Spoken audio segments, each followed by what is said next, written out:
भागवत गीता जीवन का सार। नमस्कार दोस्तों, आज हम बात करेंगे भागवत गीता की, जिसे हम प्यार से गीता कहते हैं। यह सिर्फ एक धार्मिक ग्रंथ नहीं है, बल्कि जिंदगी जीने की कला सिखाने वाला एक शानदार ग्रंथ है। कुरुक्षेत्र के मैदान में जहां अर्जुन कंफ्यूजन और दुविधा में फंसे थे, वहां श्री कृष्ण ने उन्हें गीता का ज्ञान दिया।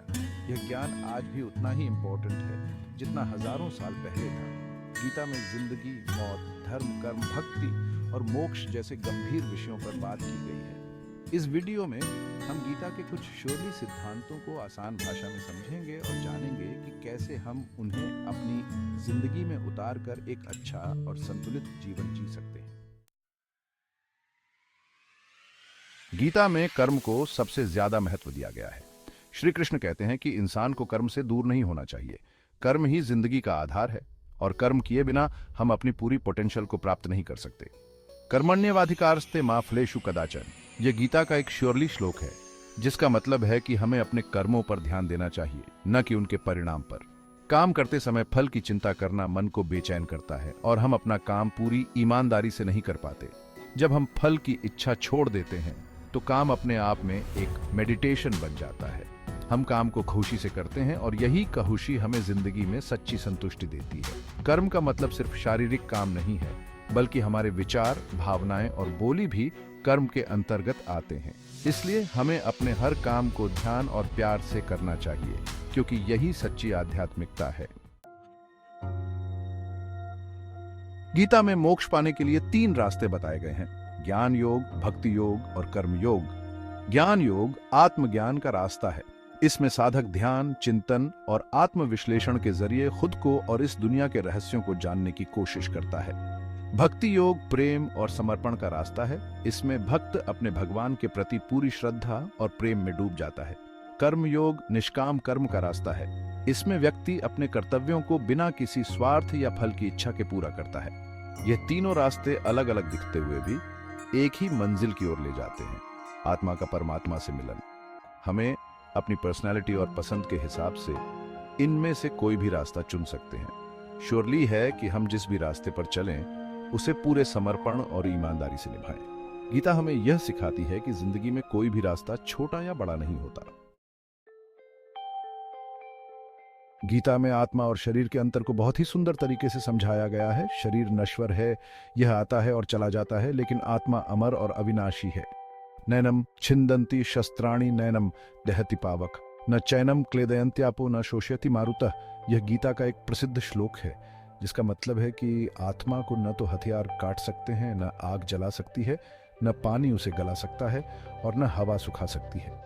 आत्मा तो एक चेतना है जो शरीर रूपी कपड़े को धारण करती है। जैसे हम पुराने कपड़े छोड़कर नए कपड़े पहनते हैं, उसी तरह आत्मा भी एक शरीर छोड़कर दूसरा शरीर धारण करती है।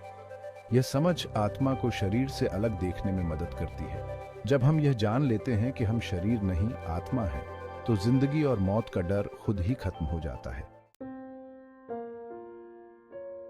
गीता में सच्चे ज्ञान को मुक्ति का दरवाजा बताया गया है, लेकिन यह ज्ञान सिर्फ किताबों से प्राप्त नहीं होता, यह तो अनुभव और साधना से प्राप्त होता है। विद्या विनयम त्याग, यानी सच्चा ज्ञान विनम्रता और त्याग लाता है। जब तक हमारे अंदर घमंड और मोह है, तब तक हम सच्चे ज्ञान को प्राप्त नहीं कर सकते। सच्चा ज्ञान हमें खुद को और इस दुनिया को असली रूप में देखने में मदद करता है। यह हमें अज्ञानता के अंधेरे से आजाद करके ज्ञान के प्रकाश में ले जाता है। इस ज्ञान को पाने के लिए श्योरली है कि हम अपने मन को शांत करें और अपने अंदर झांकने की कोशिश करें। ध्यान, योग और अच्छी संगति सच्चे ज्ञान को पाने के तरीके हैं। गीता हमें संतुलित जीवन जीने की प्रेरणा देती है। योगस्थ कुरु कर्माणि, यानी काम करते समय योग में स्थित रहो। योग का मतलब है मन की स्थिरता। जब हम मन को स्थिर करके काम करते हैं तो काम बोझ नहीं बनता, बल्कि खुशी देने वाला हो जाता है। गीता हमें सिखाती है कि जिंदगी के हर पहलू में संतुलन होना चाहिए। खाने पीने में, सोने जागने में, काम आराम में, हर चीज में। ज्यादा किसी भी चीज की बुरी होती है। जब हम संतुलित जीवन जीते हैं तो मन शांत और प्रसन्न रहता है और हम अपनी जिंदगी के लक्ष्य को आसानी से प्राप्त कर सकते हैं। गीता का अंतिम लक्ष्य मोक्ष प्राप्ति है, जिसका मतलब है जन्म मरण के चक्र से मुक्ति। मोक्ष पाने के लिए श्योरली है कि हम खुद को इस दुनिया के बंधनों से आजाद करें।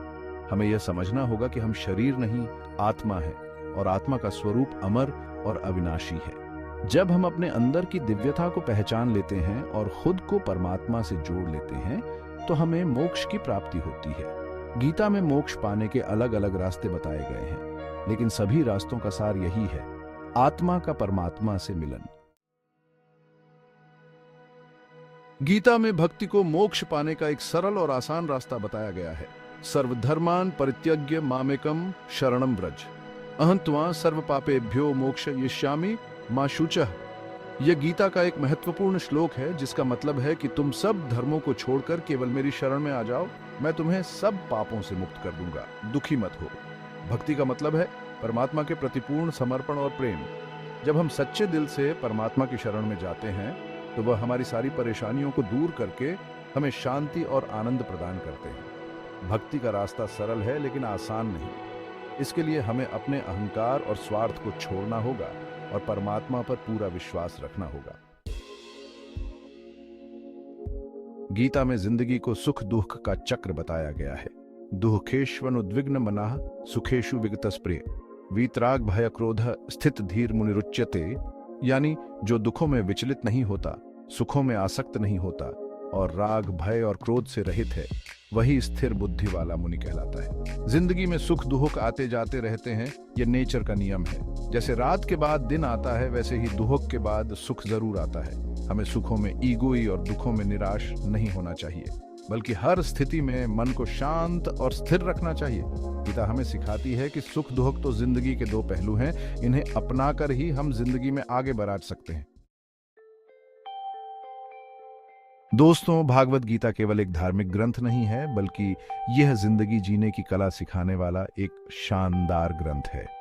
इसकी शिक्षाएं आज भी उतनी ही इंपॉर्टेंट हैं जितनी हजारों साल पहले थीं। गीता हमें सिखाती है कि कैसे हम अपने कर्तव्यों का पालन करते हुए जिंदगी में संतुलन बना सकते हैं और अंततः मोक्ष की प्राप्ति कर सकते हैं। हमें इसे अपनी जिंदगी में उतारने की शौर्यत है ताकि हम एक सफल और संतुलित जीवन जी सकें। गीता के संदेशों को अपनाकर हम न केवल अपने निजी जिंदगी में बल्कि समाज में भी सकारात्मक बदलाव ला सकते हैं।